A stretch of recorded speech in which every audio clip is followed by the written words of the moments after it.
Have you ever wondered why your kindness seems to unsettle people? Why the moments you show the most compassion are the very moments someone pulls away? You give, you listen, you care, and somehow it still feels like you are being punished for your light. There is a part of you that just wants to be seen for what you are, gentle, genuine, real. Yet the world keeps mistaking your warmth for weakness. You start to ask yourself, what is wrong with me? But maybe nothing is wrong with you at all. Carl Jung believed that every soul carries both light and shadow, and when you shine too brightly, you awaken the darkness in others. Your empathy becomes a mirror, reflecting not just their beauty, but also the wounds they have spent a lifetime avoiding. They do not hate you because you are too kind. They resent you because your presence reminds them of everything they have forgotten to love within themselves. So if you have ever felt drained, misunderstood, or quietly rejected for simply being who you are, this story is for you. Because tonight, we will uncover the hidden law of human connection. Why those who heal others often carry the deepest scars, and why your light, no matter how pure, will always cast a shadow. Stay here. Breathe. What you are about to hear may finally make sense of everything you have ever felt. There is a strange and almost paradoxical law that governs human relationships. A quiet tension that lingers between light and shadow. You have probably felt it, even if you could not name it. That invisible pull between your gentleness and another's unease, between your sincerity and their discomfort. The brighter you shine, the more you seem to disturb the darkness around you. It is one of life's most confusing experiences. To be kind and yet be resented for it. To bring warmth and still feel the chill of misunderstanding. And maybe, as you lie there tonight, listening to these words, you could remember a moment when someone looked at you with a smile that did not reach their eyes. You felt it in the air, the shift, the contraction, the subtle energy that says, your presence is too much. Carl Jung once wrote, where light is, shadow is also. Every human being carries within them a shadow, that secret container of all we refuse to see about ourselves. It is not evil. It is simply the part of us that hides. And when we encounter someone whose light shines brightly, someone open, empathic, honest, that light does something extraordinary. It illuminates not only the beauty within us, but the parts we have buried. The empath, by their nature, becomes a mirror. Their compassion, their calmness, their quiet strength, all of it reflects back what lies hidden in others. And what we see in that reflection can be unsettling. Some people, when faced with such a mirror, recognize the truth and soften. Others turn away, unable to face the image that stares back. This is the paradox of human connection. We crave light, yet we fear exposure. We long to be understood, yet we resist being seen. Jung called this tension the process of individuation, the lifelong journey of integrating both the conscious and the unconscious, the light and the dark, into one whole being. But most people are not ready for that journey. They protect their shadows, guard their illusions, and when your empathy shines too brightly, they mistake illumination for threat. Imagine yourself walking into a dimly lit room, quiet, soft, still. Your very presence changes the air. Some people look up and feel comforted, as though a candle has been lit after years of darkness. But others squint, cover their eyes, or turn away. They are not angry at the light itself. They are angry at what the light reveals. And that is where misunderstanding begins. You, the empath, are not trying to change anyone. You are simply being. You speak with kindness, listen with depth, move through life with a heart that feels too much. But those who haven't made peace with their own shadows will feel your presence as pressure, a mirror they never asked for. Jung once said, "The meeting of two personalities is like the contact of two chemical substances. If there is any reaction, both are transformed." Every encounter changes us, even the quiet ones. When your energy meets another's, something alchemical happens. Sometimes gentle, sometimes volatile. Your light catalyzes transformation, but transformation is rarely comfortable. It exposes what must be healed, and not everyone is ready to heal. So they resist, they retreat, they resent. And you, standing there with your open heart, begin to wonder what you did wrong. You replay conversations in your head, searching for the mistake, the word, the gesture. But the truth is, their reaction was never truly about you. It was about the awakening you stirred within them. In Jungian terms, your empathy activates their projection. They cast their hidden fears, insecurities, and unacknowledged pain onto you. To them, you become too much, too emotional, too sensitive. Yet what they are really saying is, "You remind me of everything I have forgotten to love in myself." This is the strange law, the empath's curse and gift alike. Wherever there is genuine light, the shadow sharpens its edges. But do not let this truth sadden you. The shadow's discomfort is not a sign that you have failed. It is a sign that your presence has meaning. Jung believed that our role is not to destroy the darkness, but to understand it. One does not become enlightened by imagining figures of light, but by making the darkness conscious. When you walk through the world with empathy, you are helping others, even when they resist you. You are awakening their unconscious, bringing shape to what has long been silent. Yes, it can be lonely. Yes, it can feel unfair to be the one who heals, yet often left unseen. To be the candle that warms others while slowly melting itself. But remember, the flame does not diminish by giving light. It becomes what it was always meant to be. So tonight, as you listen, allow yourself to rest in that paradox. You are not too much. You are not a problem. You are the reminder that within every heart lies both a shadow and a spark, waiting to meet each other. You are the quiet proof that even in the darkest room, one light can still change everything. And so, as the candle burns within you, you begin to notice something subtle yet undeniable. The world reacts to your light in ways that do not always make sense. It is not always praise, nor gratitude, nor peace. Sometimes it is distance, a soft withdrawal behind polite smiles, a conversation that feels warm on the surface, but cold underneath. And you cannot help but ask yourself, why does it feel like the brighter I become, the lonelier I feel? When you walk into a room, you bring more than your physical presence. You carry an energy, a quiet awareness that changes the air around you. It is not something you try to do. It simply happens.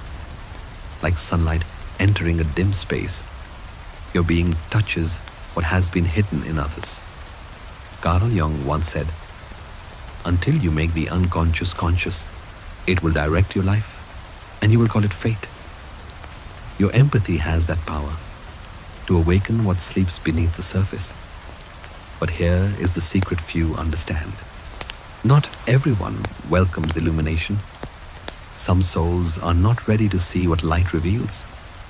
They smile, yes, but their energy contracts, as if your very openness exposes something they have spent years trying to hide.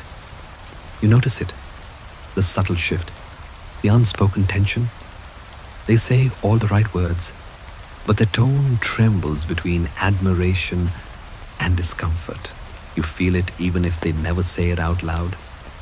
This is what Jung called projection, the mind's way of avoiding what it cannot face. The parts of ourselves we fear, deny, or judge do not disappear. They simply take another form. We project them outward, placing them on the people who unknowingly reflect them back to us. The empath becomes that mirror, not by choice, but by nature. Your light exposes the cracks in the masks of others, and without meaning to, you reveal the buried wounds. So, when you sense someone pulling away from you, it is not because you have failed to be kind or careful. It is because your presence has stirred something deeper than words. A memory, a longing, a shame. They are not rejecting you. They are rejecting the reflection. Jung wrote, "Everything that irritates us about others can lead us to an understanding of ourselves. But that wisdom is rarely embraced in the moment. Most people, when confronted with their reflection, turn away. To look into the mirror of the soul requires courage, and not everyone is ready to meet their own eyes. Imagine it for a moment. You walk into a room where conversation hums softly. Laughter floats like warm smoke. You say nothing extraordinary, yet the mood shifts. Someone glances your way and then looks down. Another suddenly changes the topic. On the surface, it is nothing, a simple social dance, but you can feel it, that quiet resistance in the air. You have not done anything wrong.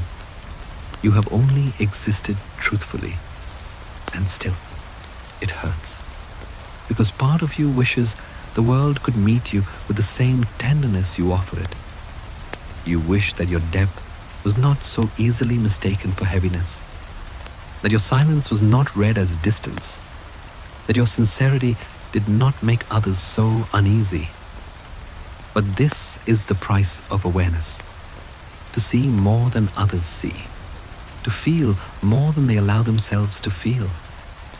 What you are sensing is not rejection, but awakening. When your empathy meets their unconscious, it disrupts their comfort. It calls forth the pieces they have buried: envy, inadequacy, longing, grief, all those quiet ghosts of the psyche. And instead of recognizing them as their own, they project them onto you. You become too intense, too sensitive, too much. But those words are never really about you. They are the echoes of a heart struggling to face itself. It is like standing before a mirror that shows not just your face, but your soul. Most people look once, then turn away. They do not want to remember the parts of themselves they have exiled, the compassion they once silenced, the dreams they abandoned, the vulnerability they learned to hide. Your empathy, your light, calls them back to life. And that is not always comfortable. Jung described this as the tension of opposites, the dynamic pull between who we are and who we pretend to be. The empath stands at the center of that pull. You do not mean to challenge others, yet your authenticity does it naturally. Like the moon reflecting sunlight, you reveal what was always there but unseen. And yes, it can feel unfair. It can make you question your place in the world. You start to wonder if maybe you are too much, if perhaps you should dim your glow, speak softer, feel less. But remember, dimming your light will not heal anyone. It will only make the world darker for you and for them. You are not here to be less. You are here to be true. So when someone's eyes harden at your softness, breathe. When you feel their resentment, do not take it as rejection. See it for what it is.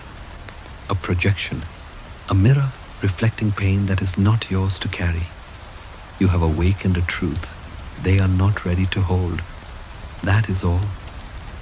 The next time you enter a room and feel the air tighten, remember this. The discomfort you sense is not your fault. It is the shadow trembling before the light. Jung once reminded us, who looks outside dreams, who looks inside awakes. When you awaken others simply by being yourself, it means your light is doing its work. Yes, it may isolate you at times. Yes, it may hurt to be misunderstood. But it is not your task to make everyone comfortable. Your only task is to remain authentic, to hold your light with grace, even when others mistake it for fire. So breathe again. Let go of the need to be understood. You are the mirror of the soul, the gentle reminder that the human heart is capable of both shadow and radiance. And though the world may flinch at your presence, deep down it remembers you. Because your light, quiet, honest, unwavering, is what a darkness has been waiting for. And yet, after all the silence and misunderstanding, you still keep giving. You still walk into the room with an open heart. Even when the world withdraws, you reach out again. Why? Because your empathy is not born from innocence. It is born from survival. Carl Jung called this archetype the wounded healer. The soul that learns to heal others because it has first learned to heal itself. Your sensitivity, your awareness, your light, they are not accidents of nature. They are the quiet result of every darkness you have ever endured and refused to let destroy you. You did not become kind because life was kind to you. You became kind because you knew what it felt like when it was not. Somewhere in your past, perhaps in childhood, perhaps in love, you felt the ache of being unseen. You learned the language of pain not from books, but from experience. And that is why you understand people before they speak. It is said that the wound is the place where the light enters you. Those words, often attributed to Rumi, capture something profoundly Jungian. That suffering, when faced consciously, becomes a doorway. The empath walks through that doorway again and again. Each heartbreak, each betrayal, each silent night becomes part of your education in compassion. But there is a cost to carrying such light. The myth of Prometheus tells us this truth. He stole fire from the gods and gave it to humanity, the gift of warmth, of consciousness, of creation. For that act of love, he was chained to a rock, condemned to suffer as his gift burned eternally. That is the paradox of the empath. You bring warmth to others, but the fire often scorches your own hands.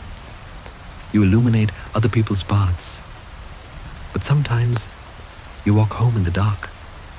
You are celebrated for your gentleness, but few see the endurance behind it. The countless times you have stitched yourself back together just to keep shining. In Jung's view, this inner wound is not a weakness. It is a source of power. He wrote, "There is no coming to consciousness without pain." The empath lives this truth daily. Pain has taught you empathy. Loss has refined your intuition. Loneliness has shaped your presence into something sacred and safe for others. And yet, because your gift was born from suffering, you sometimes forget that you too deserve to be healed.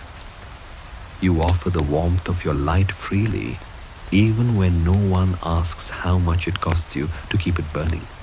You comfort, you soothe, you carry. Until one day, you realize how heavy it has become. You may even feel guilty for needing rest, as though taking care of yourself somehow betrays your calling. But remember, Prometheus's fire was never meant to consume him. It was meant to sustain life. So too with you. Your light was not meant to burn you to ashes. It was meant to guide, to warm, to remind others that they can ignite their own. There will be people who mistake your empathy for endless endurance, who assume your strength means you never break. But the truth is, you have broken many times, and that is precisely what makes your light so human. Every healed fracture within you emits light. Every scar tells a story of survival. You are not radiant because you escaped darkness. You are radiant because you walked through it and emerged whole. Jung saw this as the essence of individuation, the process of integrating the wounded and the wise parts of the self into one complete being. To deny your pain would be to deny your wholeness. To embrace it, however, is to step into your power. And maybe that is why others come to you. They sense, even without words, that you have been where they are. Your eyes carry understanding that cannot be faked. You listen in a way that makes people feel safe, not because you have the answers, but because you know what it feels like to not have any. But remember, even healers need healing. Even the candle must pause to be relit. So tonight, let yourself rest. You do not have to carry everyone's fire. You are allowed to breathe, to release the weight of compassion that is turned into exhaustion. The world will not fall apart if you take a moment to hold your own heart. In the myth, Prometheus's punishment was eternal, but your story is not. You can choose to unchain yourself. You can choose to tend to your own flame with the same tenderness you offer to others. Jung once wrote, "The privilege of a lifetime is to become who you truly are." For the wounded healer, that means realizing you are not just the wound and not only the light. You are both. You are the bridge between the two, the living proof that pain can become wisdom, that empathy can be strength. So, breathe now. Feel your chest rise and fall. Imagine the fire you carry. Small, steady, patient. It does not need to roar to be real. It simply needs care. And as you rest, remember this. Every flame carries warmth, but also responsibility. So tonight, hold that light gently, guard it, not from others, but from forgetting your own worth. Because the world needs your warmth, but it needs you whole even more. Let the fire glow quietly in your chest. Let it remind you of everything you have survived, everything you have healed, and everything you are still becoming. Now breathe again, slow, deep, grateful, and keep that light in your heart. And so, as you learn to hold your own flame, you begin to notice something else, something deeper and quieter. It is not just about you and your light anymore. It is about what happens when your light meets another's shadow, when your soul brushes against the hidden world of someone else's unconscious. Every relationship you have ever had, every friendship, every love, every fleeting connection carries within it an invisible theater. You think it is just two people meeting, but in truth, it is two universes colliding. Carl Jung wrote, "The meeting of two personalities is like the contact of two chemical substances. If there is any reaction, both are transformed." What he meant is that no meeting is ever neutral. Beneath the surface, something ancient awakens each time two souls cross paths, a silent exchange between what is visible and what is buried. In every relationship, the unconscious is at play. Jung described this as an archetypal drama, a living dance of symbols and inner figures that act through us without our awareness. The empath does not just meet another person, they meet the archetypes that live inside that person. You might think you are falling in love, but in truth, your anima, the feminine soul within you, may be reaching out to the animus, the inner masculine of another. You might think you're offering help, but it may be the martyr archetype seeking redemption, or the healer within you answering the silent cry of the wounded child in someone else. These dramas unfold without a script, yet they shape every word, every gesture, every silence between breaths. Imagine it as a film, a slow, intimate scene shot in warm light. Two people stand close. The audience sees their faces, hears their words, feels their emotions. But beneath the frame, there is another story playing out. Their shadows speaking. Their archetypes reaching for one another like reflections across time. Jung believed that archetypes are the living system of reactions and aptitudes that determine the individual's life.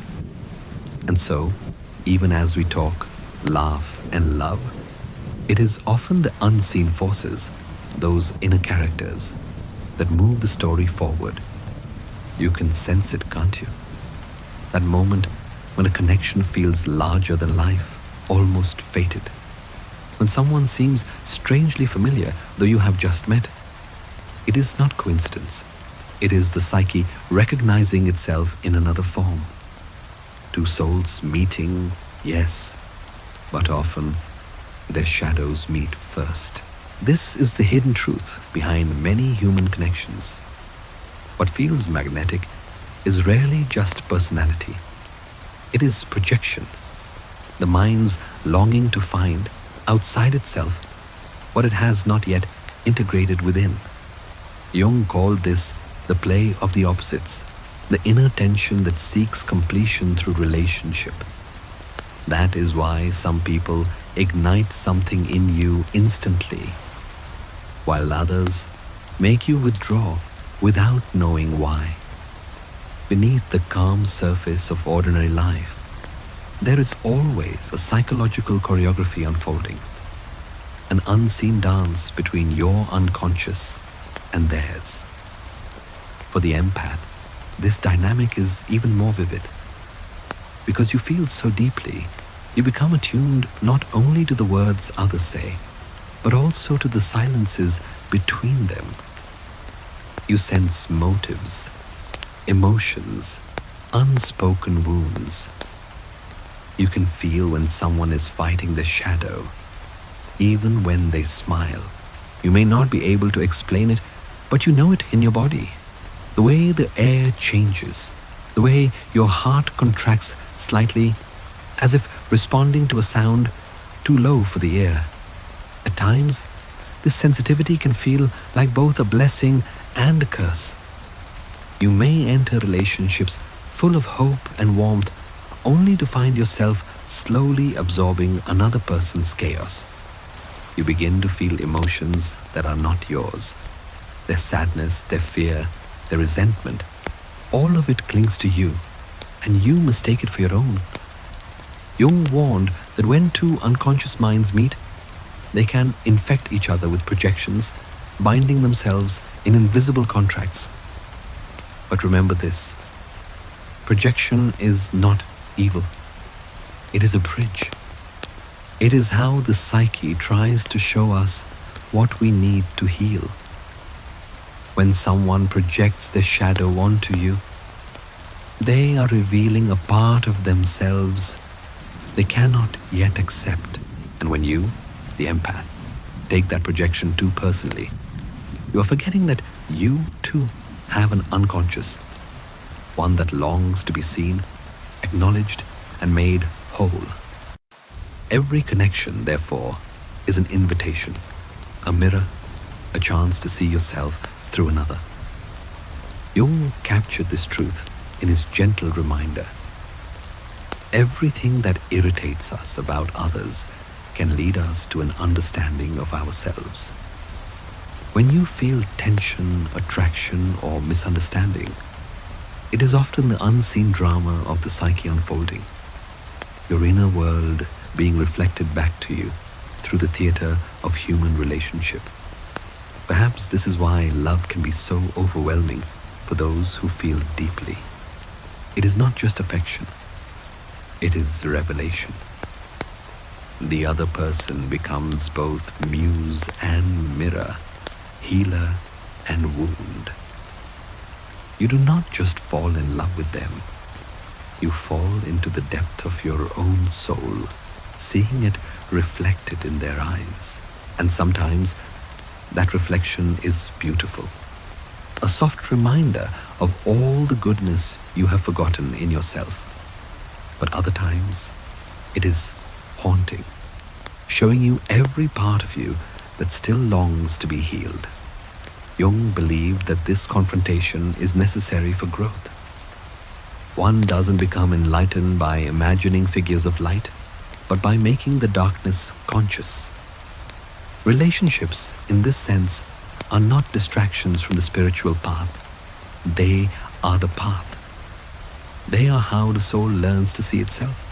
So the next time you meet someone and feel that strange electric pull, the mixture of attraction, fear, and familiarity, pause, breathe, ask yourself, what part of me recognizes itself here? What story within me is trying to continue through this connection? Because every meeting is a mirror. Every affection, a reflection. And in that mirror, in that sacred dance of light and shadow, you are not just relating to another person. You are witnessing the unfolding of your own soul. So let this understanding soften you. Do not fear the hidden drama. Let it teach you. Let it move through you like music that you no longer need to control. You are both actor and audience, light and reflection, self and other. And in that eternal play, somewhere between the first glance and the final silence, the soul slowly learns what it means to become whole. And as you begin to see the hidden dance between souls, the unseen drama that shapes every bond, a quieter truth emerges. Not all pain in relationships comes from what others do to you. Some of it comes from what you've been taught to do to yourself. For many empaths, love has always been tied to sacrifice. You learned, often without realizing it, that love means giving, even when it hurts, even when no one gives back. Somewhere deep inside, the message took root. To be loved, I must suffer a little. Perhaps this began long ago when you were a child. You sensed tension in the air, between parents, between friends, between what was said and what was meant. And you tried to fix it, didn't you? You tried to make everyone happy, to calm the storms that weren't yours to calm. You learned that being good meant being quiet, agreeable, selfless. And though that earned you temporary peace, it also taught your heart something dangerous, that love is conditional, that your worth depends on how much you can endure. Carl Jung once wrote, "The most terrifying thing is to accept oneself completely." But for those raised in emotional chaos, self-acceptance feels like disobedience. You internalize the belief that it is noble to lose yourself for others. You take pride in being the one who understands, the one who forgives, the one who never gives up, even when it costs you your own peace. This is what Jung would call a complex. a deep psychological pattern that repeats itself unconsciously. You keep attracting people who need saving because part of you still believes salvation is how you earn love. You take on their pain, absorb their shadows, and tell yourself it is compassion. But what if it is not compassion?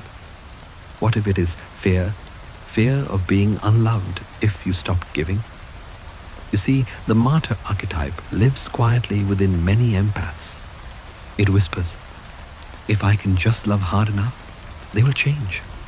Or, if I carry their pain, maybe they will finally see my worth. This is not conscious manipulation. It is the unconscious replay of a childhood truth.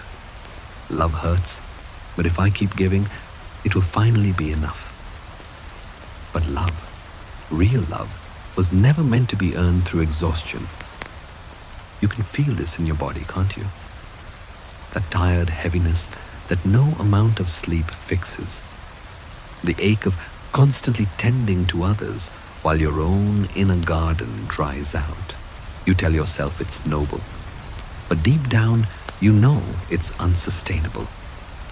You are giving from an empty well and wondering why no one notices the drought.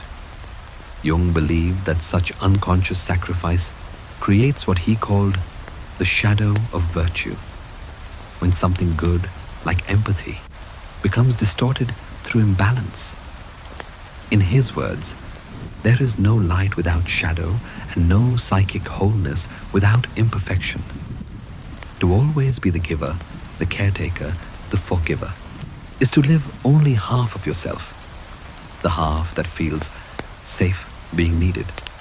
The other half, the one that wants to rest, to receive, to say no, remains buried, unseen. Perhaps as you listen now, you can feel that quiet recognition, that gentle ache of knowing you've done this. Maybe you have stayed in conversations too long, relationships too heavy, jobs too draining. All because you thought endurance was proof of goodness.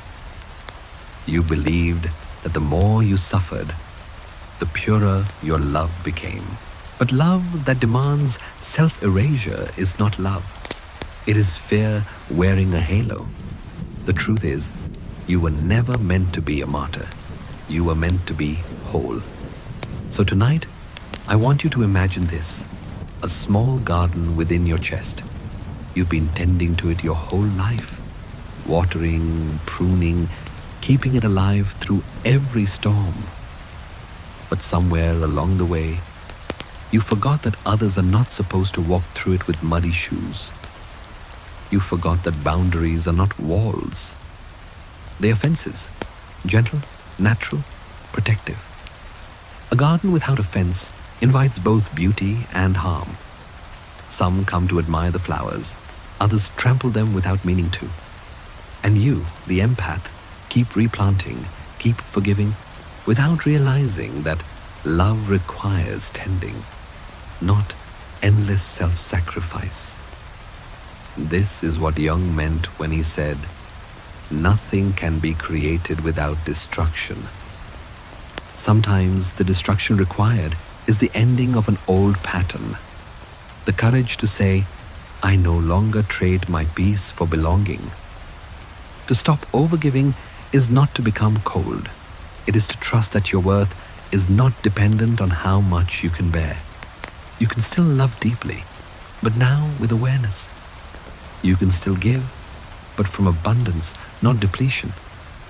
Because true empathy is not about carrying everyone else's fire.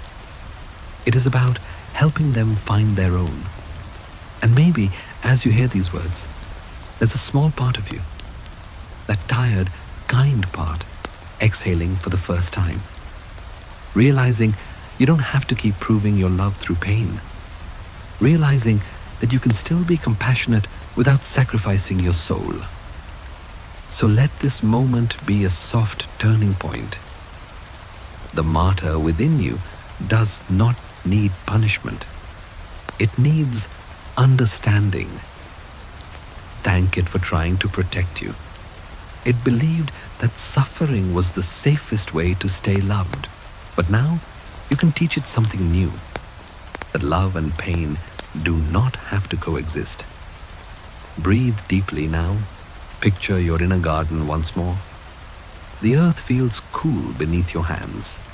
Around it, you begin to build a gentle fence, not to shut anyone out, but to keep your peace intact, to protect what is still growing inside you. You do not have to apologize for needing boundaries. You do not have to explain why you are tired. You are allowed to step back, to breathe, to choose rest over martyrdom. Because love is not proven through suffering. It is revealed through balance, the quiet, knowing that you can care for others and yourself at the same time. So tonight, as the world softens and the noise fades, remind yourself, you're not here to burn out for love. You are here to bloom. And like every garden that survives the storm, your peace deserves to be protected, not by walls, but by gentle boundaries that say, this is sacred. Please, walk softly here.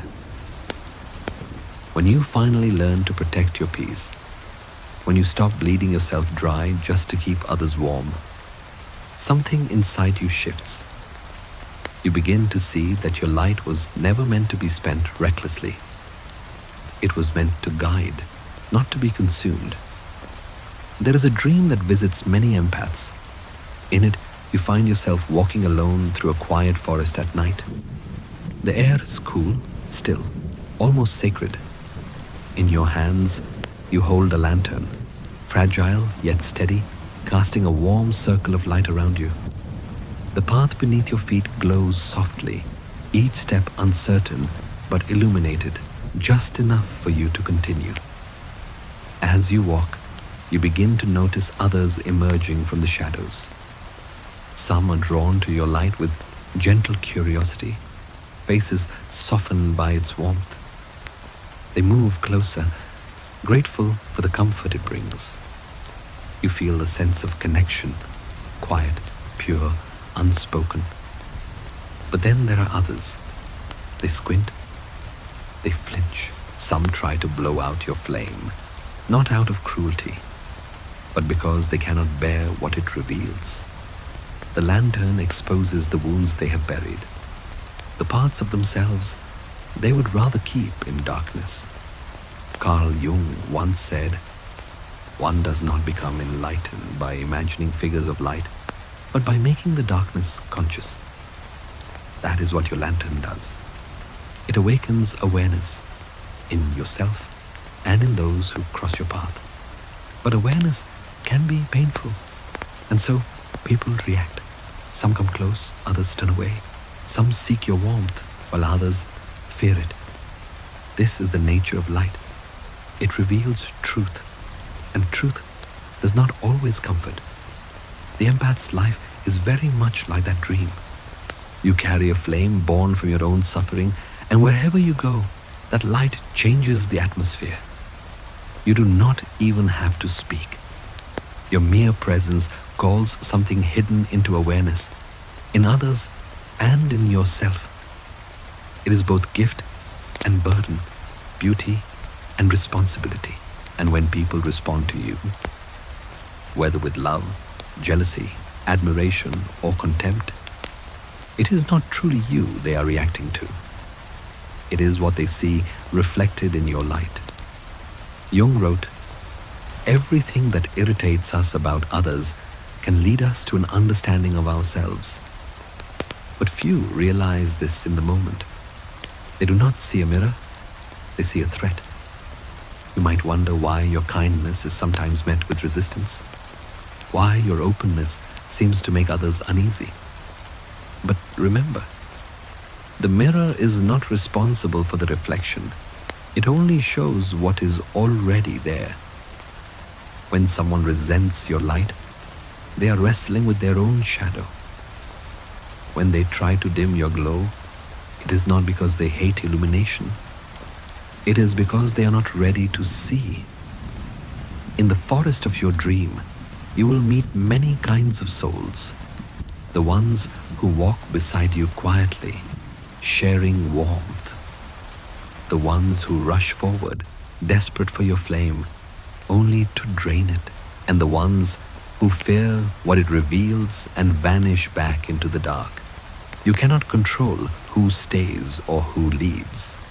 Your task is only to keep walking, to protect the lantern without hiding it, to let it shine without forcing it upon anyone. Jung believed that each person must carry their own light, that no one can walk another's path of individuation. You can guide others, but you cannot save them. Their darkness belongs to them just as your light belongs to you. This truth brings both peace and sadness. You will lose people who cannot bear your authenticity. You will outgrow spaces where your presence feels like too much. But you will also find those who recognize your flame, not as a source of power, but as a shared reminder of the human spirit's resilience. To be an empath is to live with that duality. You hold compassion in one hand and solitude in the other. You learn that love is not always understanding, and understanding is not always love. But you continue anyway, because that is what light does. It continues. There will be moments when you feel your lantern flicker, when exhaustion whispers that it would be easier to dim yourself, to disappear into the safety of darkness. But do not mistake rest for extinguishment. Even a flame that rests still burns quietly within. Breathe. Feel the air around you. Notice how even the night holds you, not as an enemy, but as balance. The darkness does not truly despise the light. It only fears what it has not yet seen. The shadow, Jung said, is a moral problem that challenges the whole ego personality, for no one can become conscious of the shadow without considerable moral effort. When you encounter resistance, remember, you are witnessing that effort. You are seeing the psyche's defense against awakening. It is not your fault.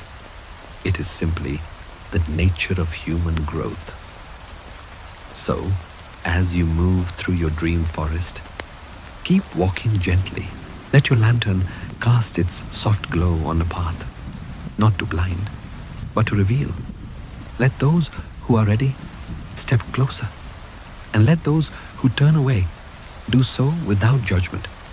Each person travels at their own pace toward wholeness. And when the night feels endless, look into your own flame. See how it still burns, quiet, unwavering, alive. That is your proof that you have not lost yourself, even when the world fails to understand you. The mirror and the flame, that is who you are. You reflect truth and you illuminate it. You awaken what is dormant and you remind the world that there is beauty in both light and darkness. Now, as the forest grows still again, breathe deeply. Feel the rhythm of your heart matching the rhythm of the earth. The night is not against you. It is your companion. And remember this, the darkness does not hate the light. It has simply never learned how to see. After walking through the forest of your own becoming, after guarding the small flame that still burns in your hands, you begin to notice something profound. The way your light not only reveals others, but transforms them. It is not always visible, not always gentle, but it is real. For whenever light meets shadow, both are changed. Carl Jung once wrote, "The meeting of two personalities is like the contact of two chemical substances. If there is any reaction, both are transformed." He was describing something more than emotion. He was describing alchemy. The moment your consciousness touches another's unconscious, a reaction begins. It may manifest as warmth, as love, as gratitude, or as discomfort, envy, even resentment. But all of it is transformation in progress. Resentment then is not proof of failure, it is proof of contact. Think of it this way. You walk again through your garden, the garden of your soul. Within it bloom all the flowers you have tended through years of pain and healing. Patience, empathy, compassion, truth. When others enter this space, they respond according to their own state of being. Some admire the beauty and breathe in the scent, grateful for the peace they feel near you. Others pick the flowers greedily, unaware that they are taking what cannot truly belong to them. And some, unable to face such beauty, trample the blossoms underfoot. But none of these reactions are truly about you. They are reflections, instinctive responses to light. In Jungian psychology, this is the mechanism of projection. When the ego encounters something in another person that it cannot yet accept within itself, it casts that quality outward like a shadow thrown onto a wall. If one cannot face their own envy, they accuse another of arrogance. If one cannot face their own inadequacy, they resent another's confidence. And if one cannot bear their own inner light, they will fear yours. So when you meet resentment, pause before you take it personally. You are witnessing the psyche's defense against awareness. The person who resents you is not evil. They are afraid. Your presence has touched a wound that was not ready to be seen. This is why Jung said, everything that irritates us about others can lead us to an understanding of ourselves. The same applies in reverse. Everything that causes others to resent you can lead them eventually to an understanding of themselves. If they choose awareness, that resentment becomes medicine. If they do not, it festers into projection, growing like weeds in their inner garden. You, the empath, often sense this energy long before words are spoken.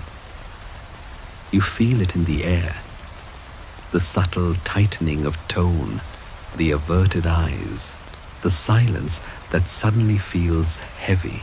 And because you are attuned to harmony, your first instinct is to ask, what did I do wrong? But perhaps the better question is, what within them has been touched by my light? Resentment is not a verdict.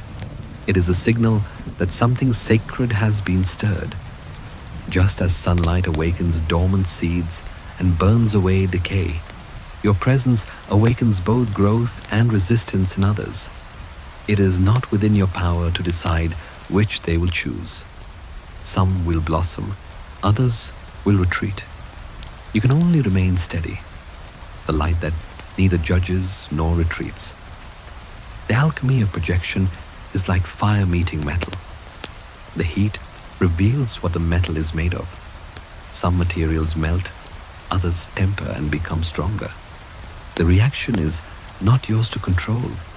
Your task is simply to remain conscious.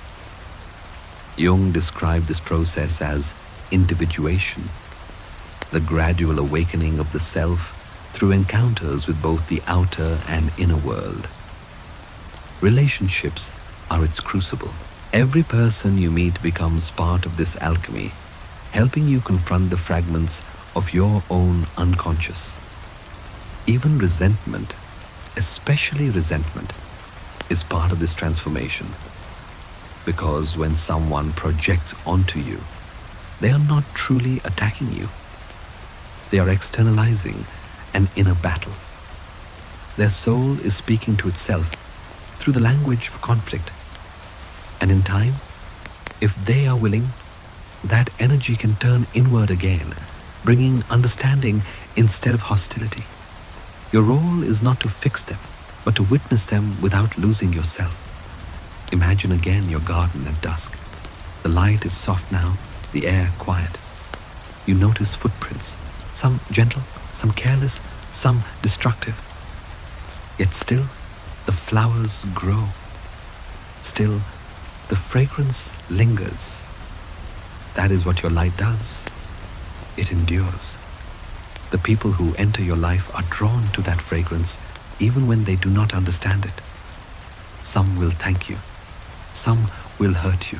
Both are responding to the same thing, your authenticity. And though it may wound you at times, you must remember, the garden doesn't judge those who walk through it. It simply continues to bloom. In the alchemy of the soul, even resentment serves a purpose. It reveals where the unconscious resists healing. It shows where fear hides behind pride. When you learn to see this clearly, you begin to understand that resentment is not opposition. It is contact. It means that your light has reached a place long hidden. So when you feel that sting, that sudden shift in energy, that quiet withdrawal from someone who once seemed close, take a breath. Do not close your heart. See the moment for what it is, a transformation in progress. Your presence has acted as a catalyst. Something is burning away, though it may look like rejection. Something is changing, though it may sound like anger. Jung once reminded us, there is no coming to consciousness without pain. The pain of resentment is not punishment. It is a signal of awakening. You are not here to be universally liked. You are here to be authentic, to hold your light steady even when others flinch, to let your presence reveal what must be seen, whether it brings comfort or discomfort. Because true empathy does not hide. It illuminates. And when you understand this, you stop taking projection personally. You begin to see every reaction, admiration, envy, rejection, love, as part of the same sacred chemistry. You are the catalyst, not the cause. So tend to your garden. Let it remain open but guarded with grace. Let others come and go, learn and forget. Some will nurture, some will destroy, but none can take away what is rooted deeply in you. The garden grows, not because everyone understands it, but because it belongs to the light. And when you walk through it tonight, with quiet steps and an open heart, remember this. Resentment is not a verdict. It is simply life whispering, something has been touched. When you begin to understand projection, when you finally see that resentment is not a judgment but a mirror, something inside you softens. The sharpness of hurt gives way to a quieter understanding. You start to realize that the hostility you feel from others is as rarely about you at all. It is about what your light awakens in them. Something long buried, something they have forgotten how to love. Carl Jung called this hidden longing the shadow ideal. It is the part of the psyche that carries not only what we reject in ourselves, but also what we once admired, dreamed of, or hoped to become, and then abandoned. The shadow is not only darkness, it also contains unlived light. You see, most people imagine the shadow as purely negative, the selfishness, anger, envy, and fear that we repress. But Jung taught that the shadow is 90% pure gold. It hides both the unwanted and the unclaimed, the bright potential that once existed before life taught us to hide. And so, when someone encounters you, your authenticity, your presence, your quiet light, they do not only see you, they see the reflection of who they could have been if they had chosen differently. They see the version of themselves that once wanted to feel deeply, to love freely, to live without masks. But over time, that version was buried under layers of adaptation, fear, and conformity. When your light shines, it pierces through those layers, even if only for a second. And that moment of recognition, that flash of what could have been, can be painful. It stirs grief, envy, shame. Not because you did something wrong, but because your presence reminds them of what they have lost touch with in themselves. It is not your light they resent. It is the mirror it creates. This is the shadow ideal, the idealized self that lives in the dark corners of the psyche, waiting to be rediscovered. And when someone is not ready to meet that part of themselves, they project the discomfort outward. You become the symbol of their lost wholeness. Think of it like this. When you walk through the world as yourself, honest, vulnerable, alive, you hold up a mirror that says, "Look, this is what authenticity feels like." But not everyone can bear that reflection. For some, it's inspiring. For others, it's unbearable. Jung wrote, "Everything that irritates us about others can lead us to an understanding of ourselves. Those who envy or criticize your openness are not truly angry with you. They are angry with the part of themselves that stopped believing they could be the same." You can sense this in their energy. Their words might sound dismissive. "You're too sensitive," or "You take things too seriously." But beneath those phrases lies something tender. "I wish I could feel the way you do." In this understanding, resentment transforms into compassion. Because once you see this pattern clearly, you stop taking it personally. You begin to see the wounded child behind the criticism, the lost dream behind the hostility. You remember that once, you too were afraid of your own light. You too learned to dim it for safety, to fit in, to avoid standing out. The difference is, you decided to reclaim it. Jung believed that individuation, the journey toward becoming whole, requires us to meet both our light and our darkness. But for many, that journey feels impossible. The shadow ideal demands honesty, courage, and surrender, qualities that the ego resists. So when your light shines naturally, you represent everything their unconscious craves but cannot yet accept. That is why compassion, not resentment, is your final lesson. In this space of awareness, you begin to feel sorrow, but it is not the sorrow of defeat. It is the tender sorrow of seeing humanity as it is, striving, wounded, yearning to be whole, but often too afraid to try. You no longer see enemies, only mirrors. Imagine walking again through your garden, the same garden from before. The flowers bloom quietly under the morning sun. Some visitors pick the blossoms gently, others still trample them. But this time, you understand. You see that those who destroy do not hate beauty. They fear that beauty does not belong to them. You no longer guard your garden with bitterness. You protect it with wisdom. Because now you know the people who hurt you were only trying to silence what they could not yet embrace within themselves. Jung once said, "Until you make the unconscious conscious, it will direct your life and you will call it fate." When you see others struggling against your light, you are witnessing that law in motion. Their unconscious is leading them, shaping their reactions, keeping them trapped in patterns of envy and self-denial. But your awareness can break that chain, not by fixing them, but by refusing to become their reflection. The empath at this stage begins to mature.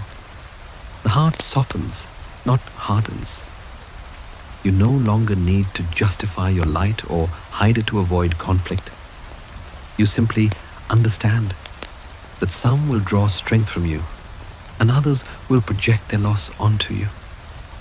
You become the stillness in the center of the storm. And when resentment comes, as it inevitably will, you meet it differently. You breathe, you listen, you look beyond the words, beyond the tone, into the soul beneath. And quietly, without needing to say it, you think, you do not hate me.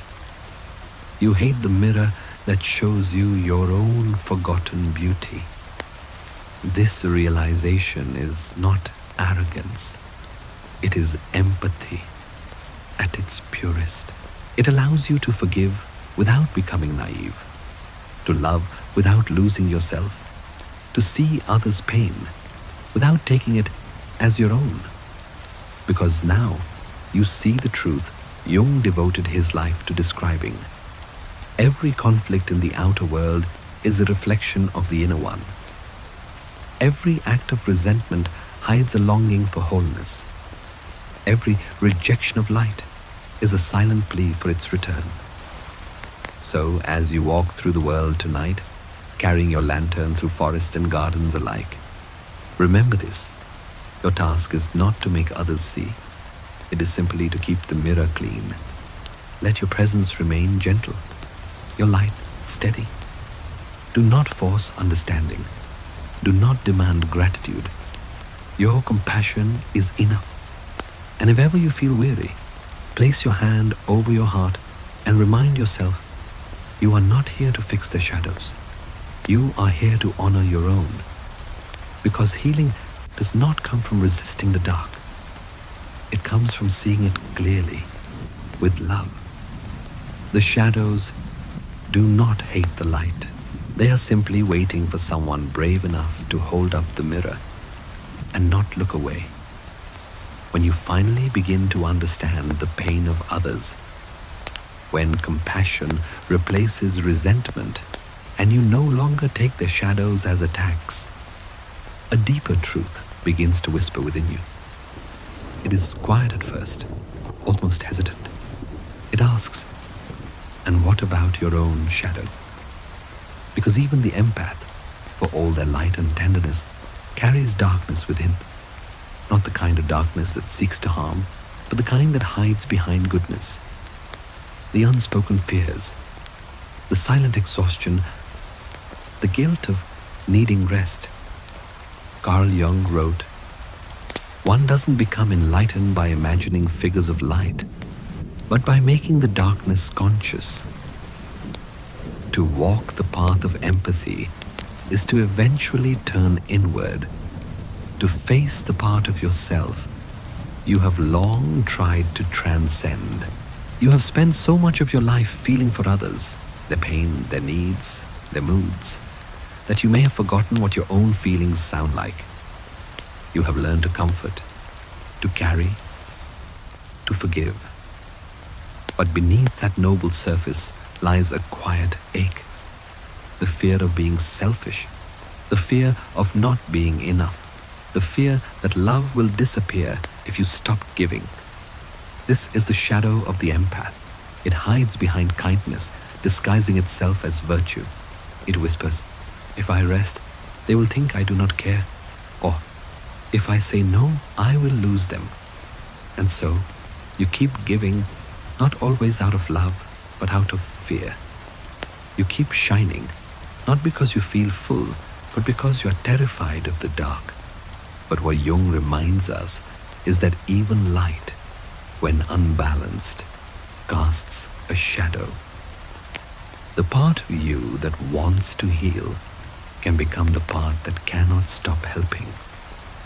The part of you that longs to love can become the part that cannot let go. To see this clearly is not a failure. It is the beginning of freedom. You see, empathy is not only about understanding others. It is also about understanding yourself. To feel deeply without being consumed, to care without losing your center, that is the true art of consciousness. Imagine for a moment standing before a mirror again, not the mirror that reflects others, but the one that finally reflects you. The person who has carried so much, forgiven so much, stayed strong for so long, look closely. You will see both the healer and the wounded, the giver and the one who still longs to receive. Jung believed that wholeness does not come from perfection, but from integration, the marriage of opposites within the psyche. He wrote, "The acceptance of oneself is the essence of the whole moral problem and the epitome of a whole outlook on life."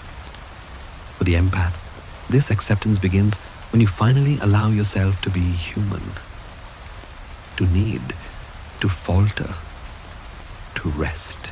When you recognize that your worth is not measured by how much you can endure for others, but by how honestly you can live your own truth. And yes, that truth includes your shadow, your anger, your jealousy, your exhaustion, your longing. You do not have to exile these parts to remain good. You only have to meet him with the same compassion you have always offered to everyone else. When you stop rejecting your own darkness, something miraculous happens. Your light changes. It becomes softer, purer, less heavy. You no longer give to prove your goodness. You give because it flows naturally from a place of wholeness. You no longer carry others out of guilt. You walk beside them out of love. This is what Jung meant by individuation. The process of becoming a whole being. It is not about becoming only light, but about becoming transparent enough that light and shadow can coexist within you. You begin to realize that empathy is not about absorbing pain. It is about witnessing it, both in others and in yourself, without judgment. Perhaps as you hear these words, you can sense your own shadow stirring. The quiet child inside who learned that love must be earned, the inner voice that says, "I must always be the good one." Let that child rest. Let them know they are safe, even when they do nothing.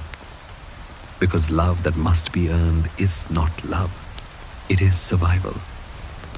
And you are no longer surviving. You are awakening. You may notice that as you accept your shadow, the world feels gentler. The same faces that once triggered pain now evoke compassion. The same loneliness that once felt like punishment now feels like peace. You are no longer reaching outward for validation. You are resting inward, finally at home. Jung once wrote, "I am not what happened to me. I am what I choose to become." The moment you embrace your own darkness, you stop being a reflection of pain and become a vessel of truth. You realize that light does not have to conquer darkness. It simply has to understand it. Picture yourself now as glass, not opaque, not broken, but clear. Through that transparency, light passes effortlessly. You do not hold it. You do not claim it. You simply let it move through you. You become a bridge between the seen and unseen, a witness to both love and sorrow without clinging to either. And this, perhaps, is the quiet rebirth of the empath. The moment you stop being a candle burning for others and become the space where light flows freely. Because when you embrace your own shadow, you're no longer divided. You become whole. And wholeness is not brightness, it is clarity. So take a deep breath now. Feel your chest rise and fall. Notice how even in the darkness behind your closed eyes, there's still light, soft, patient, alive. You do not need to fight the dark. You only need to see it. And when you do, when you hold both your pain and your peace in the same breath, you will understand the final truth. When you embrace your shadow, you become transparent, and the light no longer stops at you. It passes through you. When you finally allow light to move through you, when you stop clinging to being good, kind, or right, something inside begins to settle. You feel it first as stillness. The storms that once ruled your heart start to quiet, and the need to be understood fades into the background. You no longer burn for approval or ache for validation. You are simply here, breathing, aware, whole. This is the moment when the empath becomes something more. The empath who once absorbed everything around them begins to see clearly.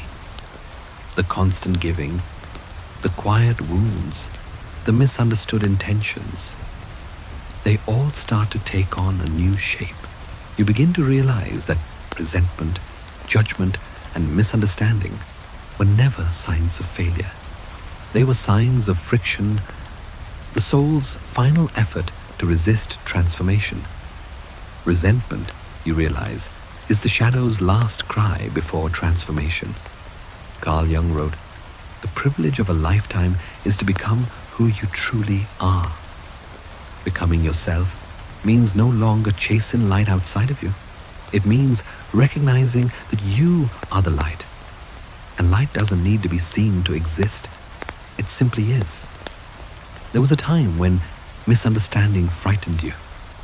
You tried so hard to explain yourself, to make others see your intentions, to prove that your empathy came from love and not weakness.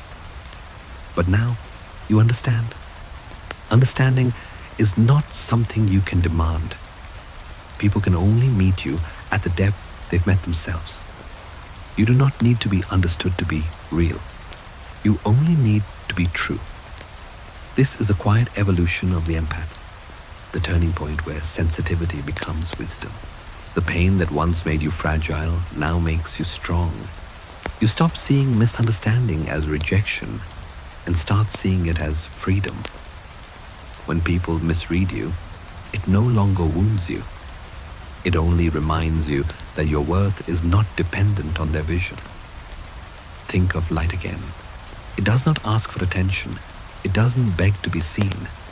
Even when covered by clouds, it continues to exist, illuminating, nourishing, quietly transforming everything it touches. The empath, who becomes the sage, learns this truth. Visibility is not the same as value. You do not need to shine constantly.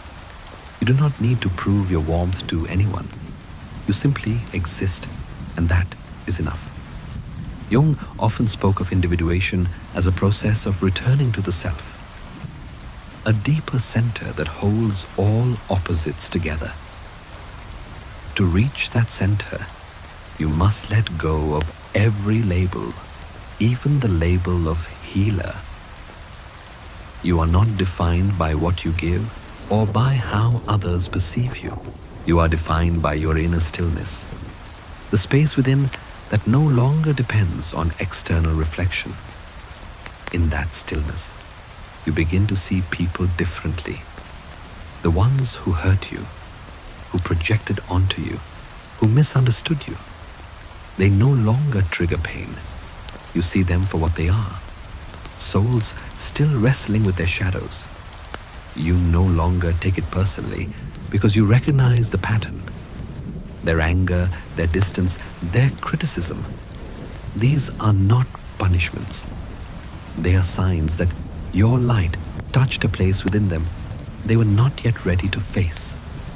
Jung wrote, "The shadow is a tight passage, a narrow door whose painful constriction no one is spared who goes down to the deep well." You remember your own journey through that narrow door, how it felt to confront your fears, your hidden motives, your need to be loved. So now, when you see others standing before their own shadows, you no longer rush to save them. You simply honor the process. This is what makes the empath a sage. Compassion without attachment, understanding without exhaustion, love without control. You begin to speak less, but mean more. You help less, but heal deeper. You give without draining yourself, because what you give now comes from abundance, not emptiness. And when resentment finds its way to you again, because it always will, you meet it with calm. You breathe and think, this is not against me. This is life, transforming itself through friction. You stop reacting. You start observing. You become a witness rather than a sponge. You no longer absorb energy. You transmute it. You no longer fight shadows. You illuminate them silently. In this stillness, life feels different. The same world that once overwhelmed you now feels spacious. You no longer try to hold everything, because you understand that nothing truly needs to be held. The light you carry does not belong to you. It moves through you. The love you share does not diminish.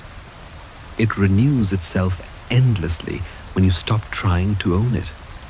You begin to see that every misunderstanding, every resentment, every projection was a teacher, a mirror guiding you back to yourself. The people who doubted you were not blocking your path. They were your path. They helped you learn the one lesson that all empaths must eventually understand. You do not need to prove your goodness. You only need to be authentic. Say it softly to yourself. I do not need to be seen to be real. I do not need to be perfect to be loved. That is the freedom of the sage, to exist beyond explanation, to live without defending your light, to give without seeking return. Carl Jung once said, your vision will become clear only when you can look into your own heart. Who looks outside dreams. Who looks inside awakes. You, who once looked outward for affirmation, now turn inward for truth. You no longer dream of being seen. You awaken to being, and perhaps the most beautiful part of this awakening is how quietly it arrives. No lightning, no applause, no proof, just the soft realization that your light does not depend on the world's eyes. So tonight, as you rest, let this truth settle in your chest like warm sunlight behind closed eyelids. You are not here to convince anyone of your goodness. You are not here to chase understanding. You are here to be. And even when no one sees it, even when your light goes unnoticed, it still shines. It still warms. It still exists. Because light, like truth, does not need witnesses. It only needs to be. There comes a moment after awakening when everything becomes quiet. The striving, the proving, the endless reaching, all of it dissolves into stillness. You have learned what you needed to learn. You have understood that your worth was never something to earn.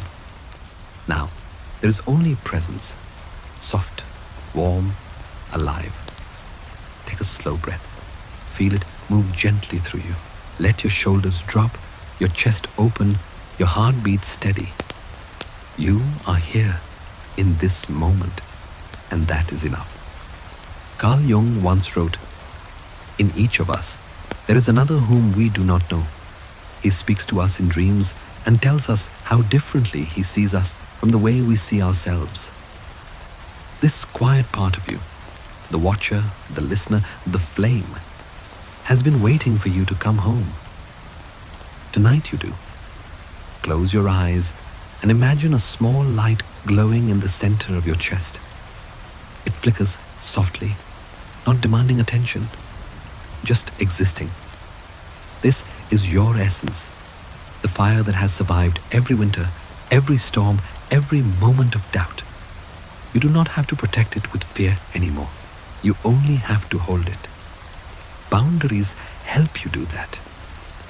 You once thought boundaries were barriers, walls that kept love out. But now you understand they are not walls at all. They are the natural edges of your soul.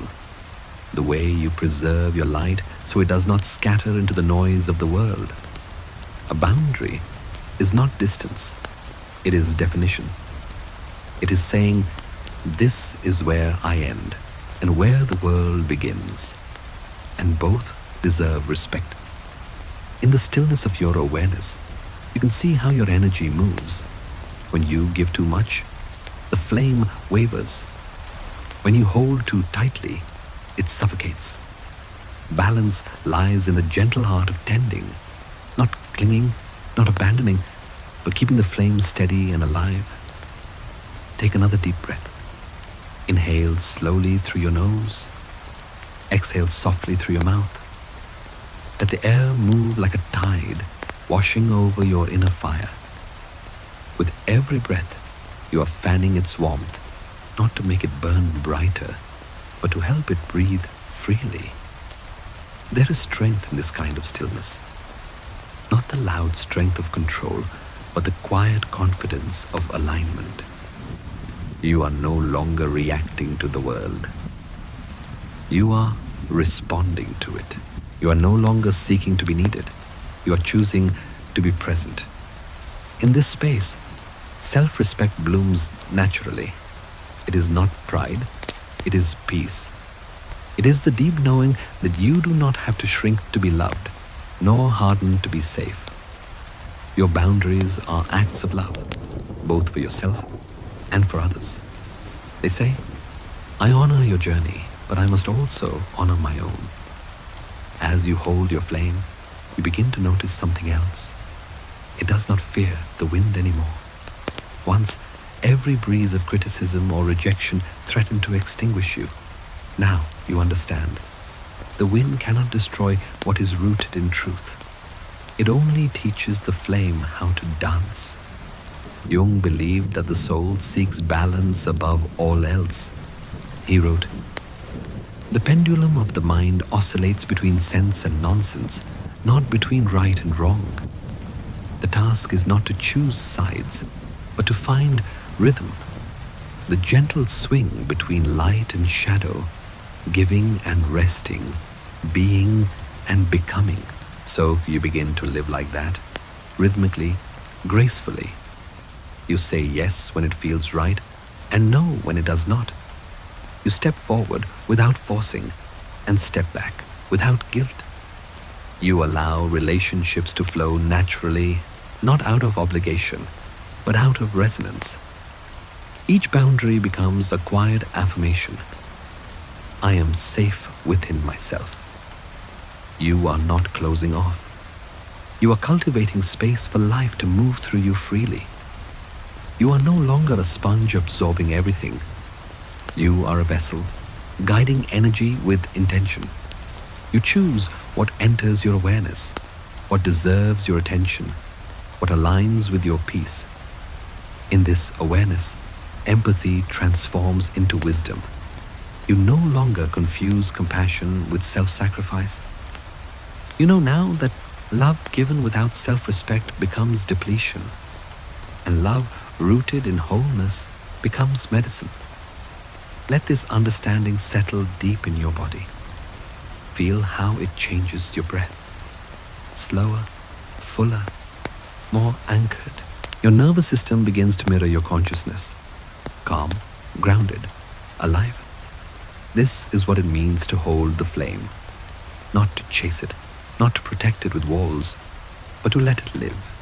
Steady, silent, radiant. Imagine again that light within your chest.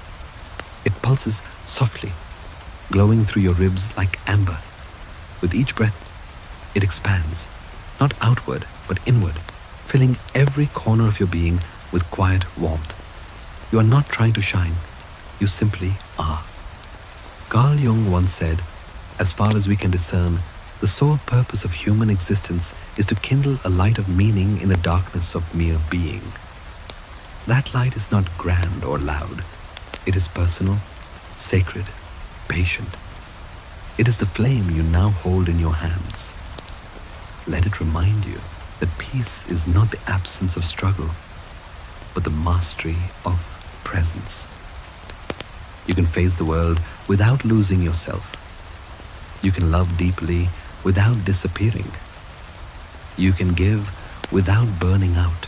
Every time you breathe consciously, you return to this truth. You remember that your worth is not in how much light you give to others, but in how faithfully you tend to your own. So breathe again, slow, gentle, grateful. Feel your chest rise and fall like the rhythm of the sea. Feel how the light within you grows warmer with each exhale. You have nothing left to prove, nothing to fix, nothing to chase. Only the flame, patient, ancient, eternal, resting in your heart. It does not need to roar to be powerful. It does not need to be seen to be real.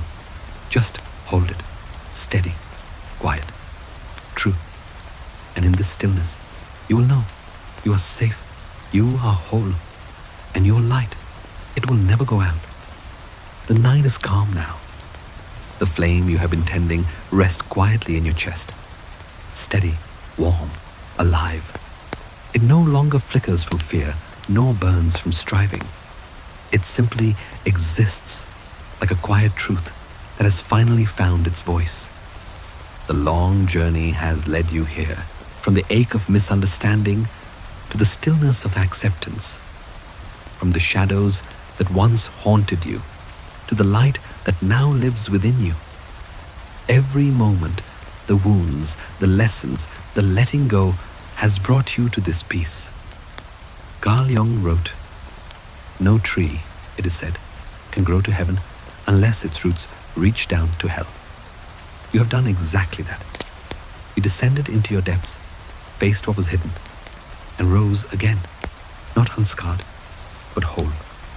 This is the paradox of transformation. Your light was never separate from your darkness. It was born through it.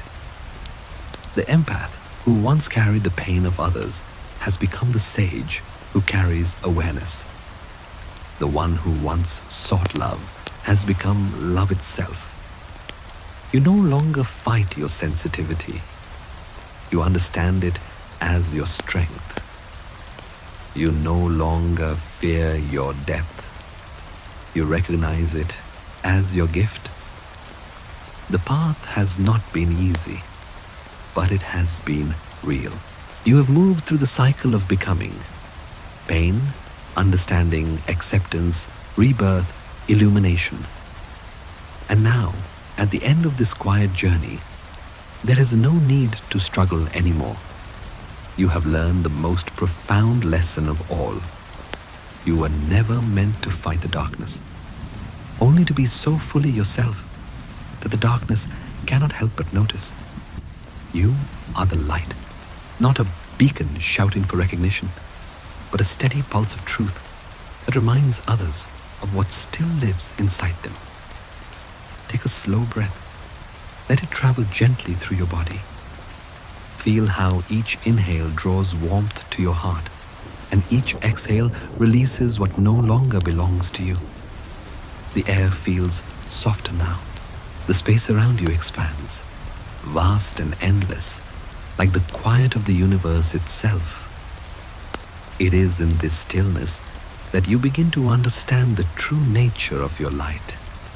It was never meant to conquer. It was meant to illuminate. Jung once said, "As far as we can discern, the sole purpose of human existence is to kindle a light of meaning in the darkness of mere being." That is what you have done. Through every heartbreak, every awakening, every silent night, you have kindled meaning. Your life, with all its complexity, has become a quiet flame in the great fabric of existence. The gift of your light is not in how brightly it shines, but in how gently it warms.